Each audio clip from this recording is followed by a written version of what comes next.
नमस्कार अनि स्वागत छ। आज हामी बहुत चर्चित ऱ्यापर गायक प्रशान्त मिष्टको साथमा आज हामी अन्तर्वार्ता लिन आएका छौँ। मिष्टजी, तपाईँलाई स्वागत छ। थ्याङ्क यू सो मच रुपेशजी। अनि बेसिकली हामीलाई फेसबुक युट्युबबाट वर्ल्ड वाइड जहाँबाट हेरिराख्नुपर्छ सबैजनालाई नमस्कार। जस्तै कि तपाईँ चाहिँ यो गायकी क्षेत्रमा जब कि प्रवेश गर्नुभयो, यो चाहिँ तपाईँको इच्छा कहाँबाट आएको कि म चाहिँ एउटा गायक बन्छु भनेर? बेसिकली अब बच्चा हुँदादेखि होइन, अब एकदमै त्यो टेलिभिजनमा नेपाल टेलिभिजन है हजुर देख्दाखेरि अथवा बाहिरी च्यानलहरू जुनै देख्दाखेरि होइन, त्यो टेलिभिजनमा कसरी आउँछ होला भन्ने एउटा उत्सुकता थियो पहिलादेखि। अनि रेडियो एफएम सुन्दाखेरि आफ्नो गाना बज्दाखेरि कस्तो हुन्छ भन्ने एउटा पहिल्यैदेखि मनमा इच्छा, एउटा यङ हुँदाखेरि स्कुल डेजमा। अनि त्यसरी नै अब म्युजिक एकदम मनपर्ने। अनि बेसी सानो हुँदाखेरि अब मलाई एज अ स्कुल पढ्दाखेरि लन्चको लागि अब 20 रुपियाँ दिनुहुन्थ्यो घरबाट।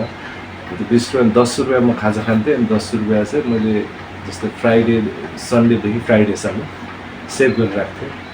अनि 60 रुपियाँ हुन्थ्यो। अनि 60 रुपियाँको कसेट किन्थेँ अनि सुन्ने, आफ्नो भोइस आफै रेकर्ड गर्ने।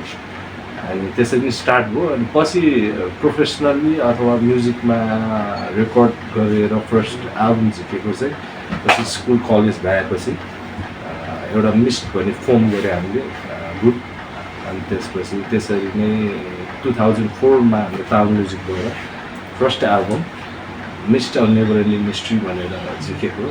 त्यहाँबाट सुरुवात हो। उहाँले जानकारी गराइसक्नु भएको छ कि उहाँको आखिर गायक क्षेत्रमा लाग्नुको खास गरी कारण चाहिँ के हो, कहाँबाट चाहिँ उहाँको प्रेरणा आयो भनेर उहाँले चाहिँ जानकारी गराइसक्नु भएको छ। तर हामीले समाचार पनि लेखेका थियौँ, त्यो समाचारमा प्राय जसो पढ्ने मान्छेहरूको इच्छा चाहिँ के आयो भने प्रशान्तमान श्रेष्ठ भनेको अब यतै हुनुहुन्छ, कहाँको हुनुहुन्छ भनेर धेरै मान्छेको विचारमा आयो कि त्यो चाहिँ जानुको लागि खास गरी जन्म चाहिँ तपाईँको कहाँ भयो, कहाँ पढाइ चाहिँ कहाँ गर्नुभएको? बेसिकली अब म जन्मेको माघ 21 गते फेब्रुअरी 3 दिन नवलपरासीको परासी क्वाइट नियर यहाँबाट नजिकै नवलपरासी जिल्लाको सदरमुकाम परासीमा जन्मेको। स्कुलिङ मेरो अनि हुर्किएको चाहिँ म चाहिँ काठमाडौँमा हो। अनि बेसिकली आइरहेको थिएँ। अब यहाँ पनि माया छ होइन। अब यता मेरो सानो एउटा बिजनेस स्टार्टअप गरिरहेको छु, यहाँ पनि आइरहेको छु।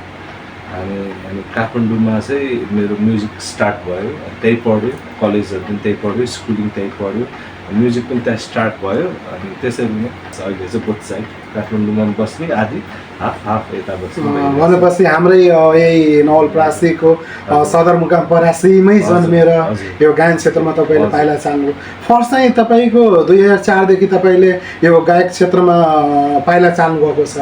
पहिलो चाहिँ एल्बम चाहिँ कुन निकाल्नु हो, त्यसको बारेमा केही जानकारी गराउनुहुन्छ हाम्रो दर्शकलाई? बेसिकली यो अहिले फर्स्ट एल्बमदेखि 2004देखि अहिले 2025मा आउँदाखेरि चाहिँ 5वटा एल्बम हो। टोटल 5वटा एल्बममा 50-60वटा गाना छ होइन। त्यसमा फर्स्ट एल्बमको नाम चाहिँ mist a never ending mystery भन्ने थियो। अनि त्यसपछि आएर चाहिँ अर्को album either bite or miss it भन्ने थियो। अनि त्यसपछि फेरि नेक्स्ट एल्बम आएर सोल अराइज भन्ने थियो। त्यसपछि अर्को एल्बम नाउ अर नेभर भन्ने थियो। अनि यो 5th एल्बम चाहिँ मेरो देश नेपाल भनेर देशलाई नै डेडिकेट गरेर एज होल नेपाललाई नै रिप्रेजेन्ट गरेर होइन, संसारभरि जहाँ नेपालीहरू अलि छरिएर बसेको हुनुहुन्छ सबैले आफ्नो देशलाई माया गर्नुपर्छ, देशप्रति आफू जन्मेको ठाउँ आफ्नो देशलाई मातृभूमिलाई माया गर्नुपर्छ भनेर एउटा देशप्रति समर्पित गीतहरू छ। यसमा बेसिकली हिपहप गीतहरू छ। पहिलो तपाईँले एल्बम चाहिँ निकाल्नु है, त्यो गीतको केही टुक्का चाहिँ हाम्रो दर्शकलाई सुनाउन सक्नुहुन्छ? बेसिकली धेरै पहिला अगाडि यो यसमा आई गेस यो गीत त्यतिखेर ऱ्याप गीत गर्दाखेरि चाहिँ अब मान्छेले के टाइपको गाना हो भनेर भन्थ्यो। अनि त्यसपछि त्यो गीत हामीले कम्पनीमा लिएर जाँदाखेरि गीतको टाइटल यो ट्र्याक बाहिरको गाना छ, आउट अफ ट्र्याक भनेर राख्दै थियो यो गीतको नाम। हजुर फर्स्ट एल्बमको गाना। अनि त्यसलाई मैले फेरि रिमेक गरेर झिक्न खोजिरहेको छु। त्यसले अलिकति सानो टुक्रा अब कतिको याद छ मलाई पनि होइन।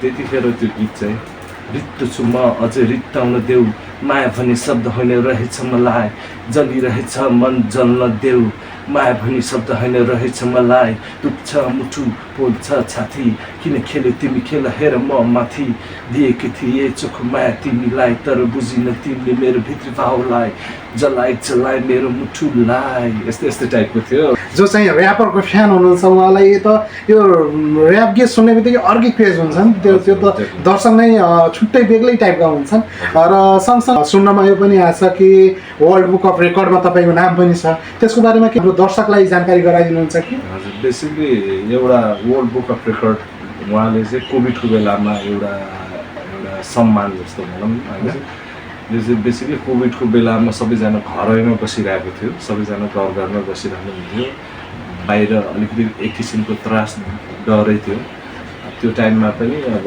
एउटा सोसाइटीलाई कन्ट्रिब्युट गरेको हिसाबले जस्तै म चाहिँ ठाउँमा अब हस्पिटलहरूमा जाने अनि त्यो इमर्जेन्सीहरूमा लडिरहेको बिरामीहरूलाई समात्ने अनि जस्तै त्यसपछि उहाँहरूलाई अब के उपचार के चाहिरहेको छ होइन के इम्पोर्टेन्ट छ त्यो कुरामा सहयोग गर्ने अनि प्लस त्यतिखेर मेरै चिनजानको साथीको सर्कलमा पनि साथीको मम्मीहरू पनि बिरामी एक्ज्याक्टली मम्मी बिरामी हुनुहुन्थ्यो उहाँको डेथ भयो तर त्यही पनि कोभिडको टाइममा त्यो सिचुएसनमा मैले अब त्यो आँखा अगाडि देखेँ साथीको मम्मी बित्नु भएको त्यसपछि मेरो मन मानेन त्यसपछि त्यस्तो पेसेन्टहरू धेरै हुनुहुन्थ्यो त्यहाँ त्यो भएको लाएर मैले लगभग 1.5 महिना 2 महिना चाहिँ हस्पिटलमै बिताएँ एकदम बिहान जाने 7 बजी जाने 11-12 बजी फर्किने त्यो लासहरूलाई छुने होइन पशुपतिसम्म जाने होइन त्यो कुराहरू गरेको थिएँ अनि कति कोभिडको बेलामा अनि अवेरनेस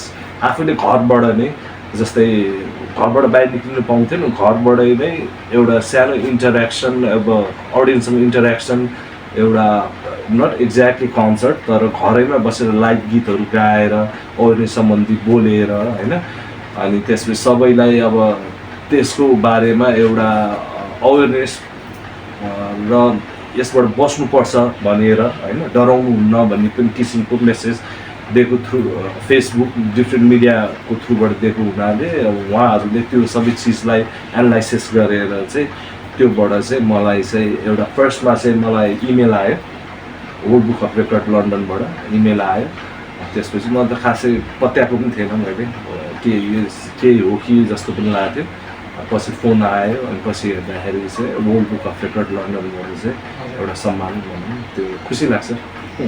धेरै राम्रो। प्रशान्त मिश्र ऱ्यापर सिङ्गर उहाँ चाहिँ एउटा गायकको साथमा वास्तवमा चाहिँ उहाँ एउटा समाजसेवी हुनुहुन्छ किनभने जतिखेर कोभिडको टाइममा सबैजना घरमा लुकेर बसेका थियन् जतिखेर कसैले आछ्यु गर्दा पनि उसको नजिक नजाने सबैजना टाढा टाढा भाग्ने त्यस्तो अवस्थामा पनि त्यस्तो व्यक्तिहरूलाई त्यस्तो पेसेन्टहरूलाई उहाँले चाहिँ केयर गर्नु हो उपचारहरू गराउनु हो सकेसम्म जहाँसम्म सक्नु त्यहाँ धेरै किसिमको उहाँले सहयोग गर्नुभएको छ जसले गर्दाखेरि हामीले पनि भन्न सक्छौँ कि प्रशान्त मिश्र भनेको एउटा ऱ्यापर सिङ्गर मात्र होइन कि एउटा समाजसेवी पनि हुनुहुन्छ र सँगै मिश्र तपाईँसित मैले एउटा फेरि पनि एउटा प्रश्न मैले गर्न चाहेँ यो बिचमा तपाईँको एउटा निकै चर्चित एउटा एल्बम आएको छ त्यो टाइटल मेरो देश नेपालै भन्ने थियो त्यो पनि देश सम्बन्धी डेडिकेटेड छ देशमा अब जस्तै देश कहिले अब अलिकति हाम्रो पोलिटिक्सले गर्दाखेरि डोमिनो इफेक्ट पर्छ हामी सबै बिजनेसलाई होस् या म्युजिकलाई होस् त्यही कारण सबैजना देश टुक्रिएर होइन सबैजना मिलेर जानुपर्छ सबैजना एक भएर जानुपर्छ भन्ने एउटा मेसेज मेरो देश नेपाल भनेर देशप्रति समर्पित गरेर एउटा गीत लेखेको थियो त्यसले एउटा नेसनल फिल्मको अवार्ड पनि जितेको छ अनि best rapper of the year भनेर जित्ने मौका पाएँ मैले उहाँबाट सम्मान पाएँ होइन ल तपाईँलाई बधाई छ एउटा टुक्का सुनाइदिनुहुन्छ हाम्रो दर्शकले। डेफिनेटली नेपालीको मन रुन्छ जब देश टुक्रिन्छ एक छाता मुनि नेपाली गर्वले सिठाडो गरी स्वतन्त्र नेपाली भई बाँच्न पाऊँ हाँस्न पाऊँ गर्वले सिठाडो गर्न पाऊँ त्यस्तै छ।